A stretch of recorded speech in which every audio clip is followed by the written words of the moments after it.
உதவிகளை செய்யலாம்.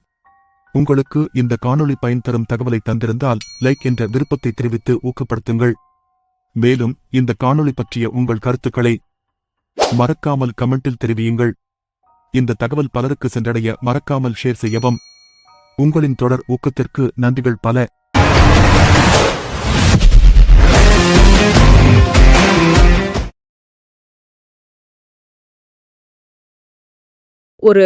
ஒரு மருத்துவ பரிசோதனை பத்தி நாம பேசும்போது அதுல ஒரு துல்லியம் இருக்கும். அதாவது ஒரு எக்ஸ்ரே எடுத்தோம்னா உடைந்த எலும்பு ஒரு வெள்ளை கோடு மாதிரி தெளிவா தெரியும் இல்லையா? ஆமா, கண்டிப்பா தெளிவா தெரியும். ஆனா ஒரு அரசாங்கத்தோட இல்ல ஒரு சமூகத்தோட செயல்பாடுகளை அளவிட நாம ஒரு எக்ஸ்ரே எடுத்தோம்னு வைங்க, அந்த மிஷினே குழம்பிடும் தான் நான் சொல்லுவேன். அது எப்படி மிஷின் குழம்புன்னு சொல்றீங்க? ஏன்னா மேலிடத்துல நடக்கிற ஒரு பெரிய மாறுதல் அந்த எக்ஸ்ரேல மிக தெளிவா தெரியும். ஆனா அடிமட்டத்துல இருக்கிற முறிவு அப்படியேதான் இருக்கும். அதான் இன்னைக்கு நாம பார்க்க போறோம். இந்த மேலிடத்து அரசியல் அதிரடிகளுக்கும் சாமானியர்களான உங்க அன்றாட வாழ்க்கைக்கும் இடையில இருக்கிற அந்த மிகப்பெரிய இடைவெளிய ஒரு ஆழமான அலசலுக்கு நாம உட்படுத்த போறோம். ரொம்ப முக்கியமான ஒரு டாபிக் இது. ஒரு சாதாரண குடிமகனா மேலிடத்துல நடக்கிற இந்த அதிகார மாற்றங்கள் உங்க ஊர்ல உள்ள ஒரு அரசு அலுவலகத்திலேயோ இல்ல ஒரு மருத்துவமனையிலயோ எந்த மாதிரியான தாக்கத்தை ஏற்படுத்துது அப்படிங்கறத நீங்க கட்டாயம் தெரிஞ்சுக்கணும். கரெக்ட். ஏன்னா செய்திகளை வெறுமனே வாசிக்கிறது வேற, அந்த செய்திகளுக்கு பின்னாடி இயங்குற சிஸ்டத்தை புரிஞ்சுக்கிறது வேற இல்லையா? எக்ஸாக்ட்லி. அந்த சிஸ்டத்தோட அடிப்படையான தேர்தல் களத்துல இருந்தே நம்ம ஆரம்பிக்கலாம். இப்போ சமீபத்துல நடந்த தேர்தல்ல ஆளும் தரப்பான டிவிக்கு பயன்படுத்தின ஒரு வியூகத்தை எடுத்துக்குவோம். முதலமைச்சர் விஜய் தன்னோட பிரச்சாரத்துல குழந்தைங்களை குட்டி குட்டி நண்பா நண்பீஸ் அப்படின்னு கூப்பிட்டு அவங்க மூலமா பெற்றோர்களை அந்த விசில் சின்னத்துக்கு வாக்களிக்க வச்சாரு இல்லையா? இது ஒரு வித்தியாசமான உத்தி. ஆமா, ரொம்பவே புதுமையான ஒரு அப்ரோச் தான் அது. வியாபாரத்துல இத பெஸ்டர் பவர்னு சொல்லுவாங்க. அதாவது குழந்தைங்களை வச்சு பெற்றோர்களை ஒரு பொருளை வாங்க தூண்டுறது. ஆனா ஒரு ஜனநாயக தேர்தல் களத்துல இது எப்படி பாக்குறது? ஆக்சுவலா இது ரொம்பவே நுட்பமான ஒரு உளவியல் விளையாட்டுன்னு தான் சொல்லணும். இது நம்ம ஆழமா புரிஞ்சுக்கணும். வழக்கமா அரசியல் கட்சிகள் சாதி, மதம் இல்லனா ஒரு பொருளாதார வாக்குறுதிகளை வச்சுதான் மக்கள் அப்ரோச் பண்ணுவாங்க. ஆமா, காலங்காலமா அதுதானே நடக்குது. கரெக்ட்.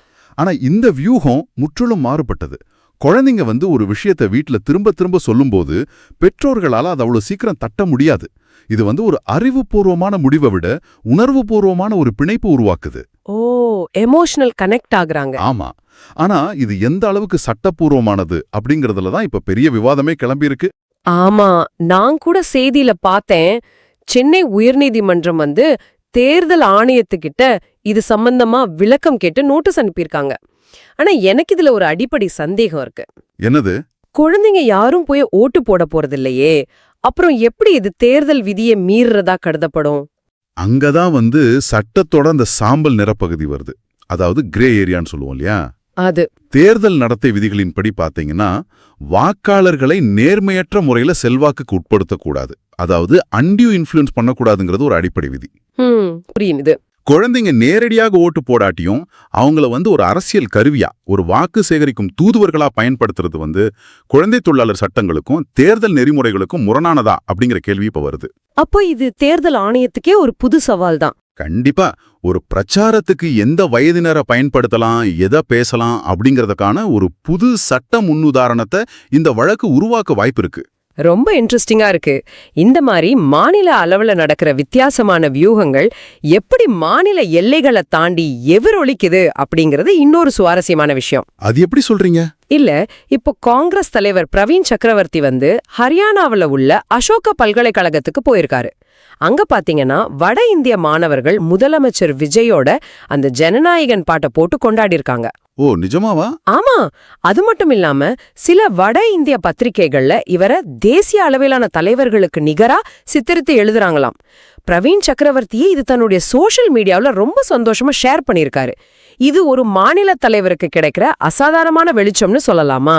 ஆக்சுவலா இது நாம வெறும் ஒரு வெளிச்சம் இல்லனா பிரபலம் அப்படின்னு சுருக்கிடக்கூடாது. இது ஒரு ஆழமான சமூக மாற்றத்தை காட்டுது. சமூக மாற்றம்னா எந்த வகையில? இப்ப பாத்தீங்கன்னா முந்தைய தேர்தல்கள்ல சில தலைவர்கள் தங்களுக்கு ஓட்டு போடாத மக்களை பார்த்து தற்குறி அப்படின்னு விமர்சனம் பண்ணாங்க. ஆமா, அது பெரிய சர்ச்சையாச்சு. அதான் மக்களை அப்படியே முட்டாள்கள்னு முத்திரை குத்துறது, அவங்களோட சுயமரியாதையை தீண்டி எப்படிப்பட்ட ஒரு பின்னடைவை ஏற்படுத்தும் அப்படிங்கிறதுக்கு இது ஒரு சிறந்த எடுத்துக்காட்டு. வட இந்தியாவில் மொழி தாண்டி ஒருத்தரை அங்கீகரிக்கிறாங்க அப்படின்னா மக்கள் தற்போதைய அரசியல் கதையாடல்கள்ல ரொம்ப சோர்வடைஞ்சிட்டாங்கன்னு அர்த்தம். ஓ, அதனால ஒரு புது மாற்று தலைமைக்காக தேடுறாங்க. எக்ஸாக்ட்லி. சரி, வட இந்தியாவுல இந்த தாக்கம் இருக்கு அப்படிங்கறத நம்ம ஒத்துக்கலாம். ஆனா இது சர்வதேச அளவிலும் பாயுது அப்படின்னு சொல்றது எனக்கு கொஞ்சம் ஓவரா படுது. ஏன் அப்படி தோணுது உங்களுக்கு?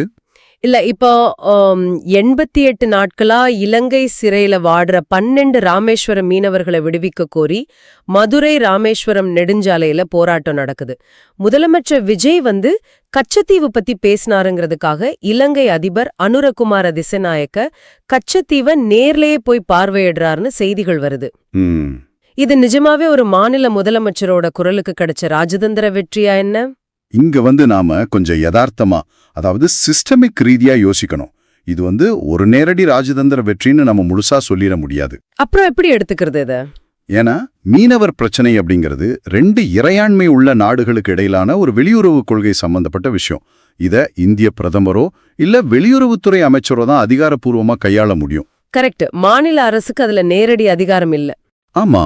அதனால ஒரு புது மாநில அரசு அமையும் போது அண்டை நாடுகள் இப்படிப்பட்ட சில சிக்னல்களை கொடுக்கறது ஒரு வழக்கமான ராஜதந்திர நடவடிக்கை தான். அதாவது டிப்ளமேட்டிக் பாஸ்டரிங்னு சொல்லுவோம். ஓ, அப்போ இது வெறும் ஒரு சம்பிரதாயம் தானா? அப்படி முழுசா ஒதுக்கிடவும் முடியாது. அதே சமயம் தமிழ்நாட்டுல மாறி இருக்கிற அந்த அரசியல் அதிகார மையத்தை இலங்கை அரசு ரொம்ப உற்று கவனிக்குது அப்படிங்கறத நம்ம மறுக்கவே முடியாது. அதிகாரம் கையில இருக்கும்போது அந்த குரலோட வீரியம் பல மடங்கு அதிகரிக்குது.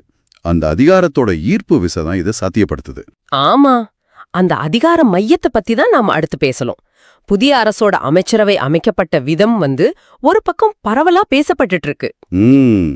நம்பர்ஸ் ரொம்ப இன்ட்ரெஸ்டிங்கா இருக்குமே. ஆமா, எண்களை பாத்தீங்கன்னா 107 எம்எல்ஏக்கள்ல 30 பேருக்கு அமைச்சர் பதவி. அதே மாதிரி கூட்டணி கட்சியான காங்கிரஸோட 5 எம்எல்ஏக்கள்ல 2 பேருக்கும் விசிகாவுக்கு ஒருத்தருக்கும் அமைச்சர் பதவி கொடுத்திருக்காங்க. மொத்தம் 34 அமைச்சர்கள் பிளஸ் முதலமைச்சரோட சேர்த்து 35 பேரு. எக்ஸாக்ட்லி. இதுல இன்னொரு முக்கியமான விஷயம் என்னன்னா, முதலமைச்சர் உட்பட 6 பேரு சிறுபான்மை மதங்களை சேர்ந்தவங்க.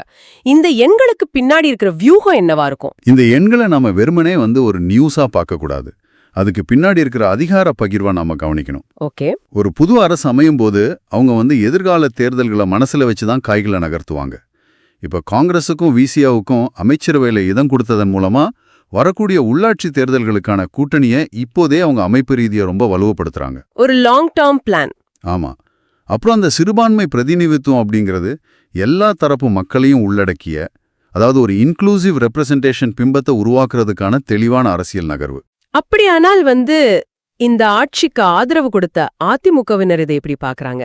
அவங்களுக்கு அமைச்சர் பதவி இல்லாதது ஒரு சின்ன சலசலப்பை ஏற்படுத்துச்சே. அதுக்கு அதிமுக மூத்த தலைவர் SP வேலுமணி அளித்த விளக்கம் ரொம்பவே சாதுரியமா இருந்துச்சு. என்ன சொன்னார் அவரு? நாங்க அமைச்சர் பதவியே கேட்கல, மக்களுக்கான திட்டங்கள் தொடர்ந்து நடக்கணும் அப்படிங்கறதுக்காக தான் ஆதரவளித்தோம் அப்படின்னு சொல்லியிருக்காரு. ஓ, ரொம்ப சேஃபாவே ப்ளே பண்ணிருக்காங்க. ஆமா, இது தங்களை ஒரு பொறுப்பான அரசியல் கட்சியா காட்டிக்கொள்ற ஒரு தற்காப்பு உத்தி. அதிகாரத்துல பங்கில்லனாலும் திட்டங்கள்ல பங்குண்டு அப்படின்னு காட்டுற முயற்சி இது. சரி, அமைச்சரவையெல்லாம் அமைஞ்சாச்சு, வியூகங்களும் சூப்பரா வகுத்துட்டாங்க. ஆனா அவங்க செய்யற வேலைகள் எப்படி இருக்குன்னு பாக்கணும் இல்லையா? ஆரம்பகட்ட நடவடிக்கைகள் நல்லாவே இருக்குன்னு தான் சொல்லணும். ஆமா. இப்போ உதாரணத்துக்கு மின்சாரத்துறை அமைச்சர் நிர்மல்குமார் ஒரு திடீர் ஆய்வு செஞ்சு பசுமை எரிசக்தி கழக ஒதுக்கீட்டுல வெளிப்படைத்தன்மை இல்ல அப்படின்னு சொல்லி 2 அதிகாரிகளை சஸ்பெண்ட் பண்ணிருக்காரு. அதே போல அமைச்சர் பிரபு தமிழ்நாட்டுல உள்ள எல்லா கல்குவாரிகள்லயும் சோதனை நடத்த உத்தரவிட்டிருக்காரு.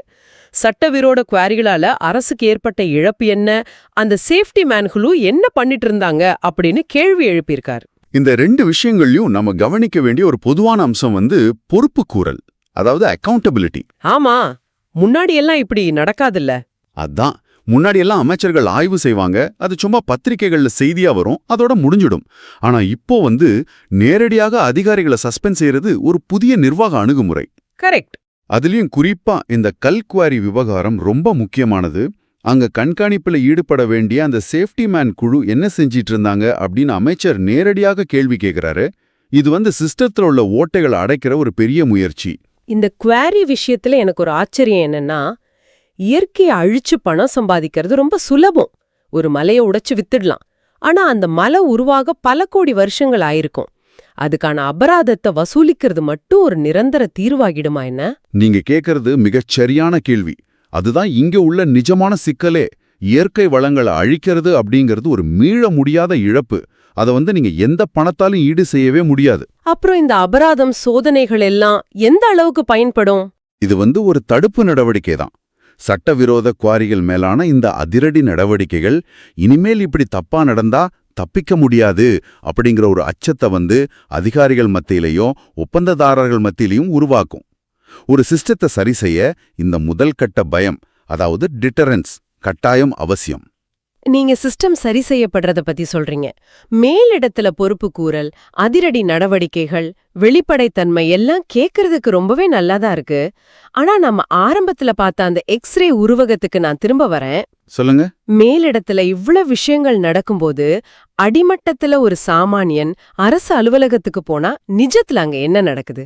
அத ராமநாதபுரத்தை சேர்ந்த ஹாலிக் அலாவுதீன் அப்படிங்கிற ஒரு 32 வயசு இளைஞரோட அனுபவத்திலிருந்து நம்ம மிக தெளிவா புரிஞ்சுக்கலாம். என்ன ஆச்சு அவருக்கு? அவர் தன்னுடைய தாயார் பெயருக்கு ஒரு சொந்த நிலத்தை மாத்த வெளிப்பட்டினம் சார் பதிவாளர் ராமநாதனை அணுகியிருக்காரு. அந்த அதிகாரி நிலத்தை மாத்த கேட்ட லஞ்சம் எவ்வளவு தெரியுமா? எவ்வளோ? ஒரு 10,000 20,000 இருக்குமா? இல்ல, 50 லட்சம் ரூபாய். 50 லட்சமா? ஒரு பெயர் மாற்றத்துக்கு 50 லட்சம் அப்படிங்கிறது அப்பட்டமான பகல் கொள்ளை இல்லையா? இது வெறும் கொள்ள மட்டும் இல்ல, அதிகாரத்தோட உச்சகட்ட திமிர காட்டுது.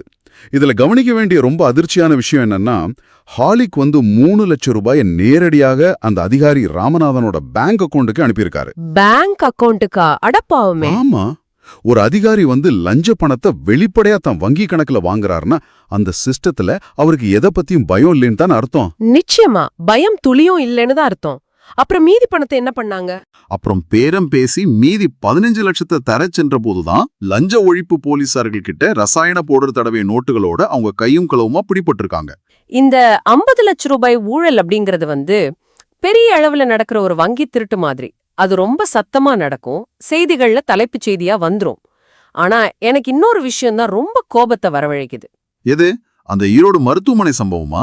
ஆமா, ஈரோடு அரசு மருத்துவமனையில நடந்த சம்பவத்தை கவனிச்சிங்களா?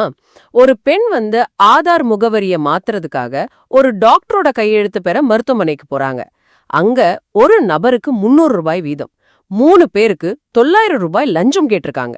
இத பார்த்தா எனக்கு என்ன தோணுதுன்னா, சொல்லுங்க, இந்த முரண்பாட்டை நீங்க எப்படி பாக்குறீங்க? இப்போ அந்த 50 லட்சம் லஞ்சம் அப்படிங்கிறது நான் சொன்ன மாதிரி ஒரு பெரிய வங்கி திருட்டு, பனிப்பாறையோட உச்சி மாதிரி வெளியே தெரியுது. ஆனா இந்த அரசு மருத்துவமனையில கேட்கப்படுற இந்த 300 ரூபாய் லஞ்சம் இருக்கே, இது ஒரு ஹிடன் சப்ஸ்கிரிப்ஷன் ஃபீ மாதிரி. ஹிடன் சப்ஸ்கிரிப்ஷன் ஃபீ ரொம்ப கரெக்டான டேர்ம். ஆமா, உங்க பேங்க் அக்கவுண்ட்ல இருந்து மாசம் மாசம் சிறுக சிறுக ஒரு தொகை எப்படி உங்களுக்கு தெரியாமலே உறிஞ்சப்படுதோ, அதுபோல சாமானியர்களோட ரத்தத்தை உறிஞ்சும் ஒரு அமைப்பு ரீதியான ஒட்டுண்ணி இது. வங்கி திருட்டு நடந்தா கூட நாம காப்பீடு மூலமாவோ இல்ல சட்டத்தின் மூலமாவோ அந்த பணத்தை மீட்கலாம். ஆனா இந்த ஒட்டுண்ணி ஒரு ஏழை சமுதாயத்தை உள்ளுக்குள்ள இருந்து சத்தம் இல்லாம அழிச்சிடும். மிக அருமையான, ரொம்ப ஆழமான ஒப்பீடு இது.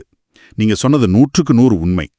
அந்த 50 லட்சம் ரூபாய் விவகாரத்துல சம்பந்தப்பட்ட ஹாலிக் அலாவுதீனால 3 லட்சத்தை பேங்க்ல அனுப்ப முடியுது, பேரம் பேச முடியுது, லஞ்ச ஒழிப்புத்துறையை அழுக முடியுது. ஆமா, அவருக்கு அந்த வசதி இருக்கு. கரெக்ட். அவரிடம் ஒரு பொருளாதார பலம் இருக்கு. ஆனா அரசு மருத்துவமனையை நம்பி வர்ற ஒரு ஏழை பெண்ணுகிட்ட வெறும் முகவரி மாற்றத்துக்காக 300 ரூபாய் புடுங்கிறது அப்படிங்கிறது ஒட்டுமொத்த சிஸ்டத்தோட வக்கரத்தை காட்டுது. ரொம்ப கொடுமையான விஷயம் அது. இது ஒரு தனிநபரோட ஊழியர் மட்டும் கிடையாது.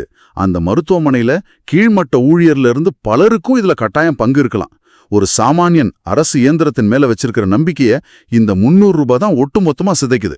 அரசியல் மாற்றங்கள் இந்த 300 ரூபாயை தடுக்கிற வரைக்கும் முழுமையடையாதுன்னு தான் நான் சொல்லுவேன். ரொம்ப சரியா சொன்னீங்க. சரி, இந்த அரசியலையும் நிர்வாக சீர்கேடுகளையும் நாம கொஞ்ச நேரம் தள்ளி வைப்போம். ஏன்னா இதை விட ஒரு அவசரமான பொது சுகாதார முன்னெச்சரிக்கை குறித்தும் நாம இப்போ பேசியாகணும். ஆமா, அந்த எபோலா அலர்ட் தானே. அதான், சமூகத்துல ஊழல்ன்ற கிருமி ஒரு பக்கம் பரவிட்டு இருக்கா, மறுபக்கம் ஒரு உண்மையான நோய் கிருமி குறித்த எச்சரிக்கையும் வந்திருக்கு.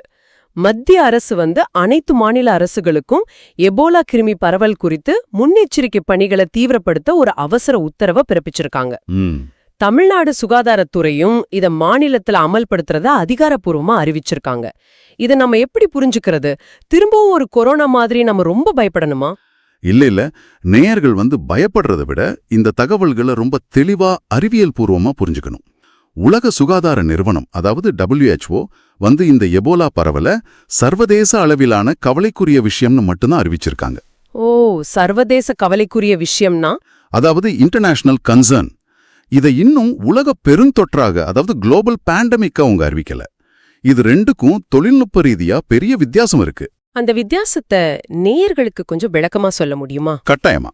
சர்வதேச கவலை அப்படிங்கிறது ஒரு நோய் ஒரு குறிப்பிட்ட பகுதியில ரொம்ப வேகமா பரவுது, அது மற்ற நாடுகளுக்கும் பரவ வாய்ப்பு இருக்கு, அதனால உங்க எல்லைகளையும் மருத்துவ கட்டமைப்புகளையும் தயாரா வைங்க அப்படின்னு உலக நாடுகளுக்கு விடுக்கப்படுற ஒரு அலாரம் மாதிரி.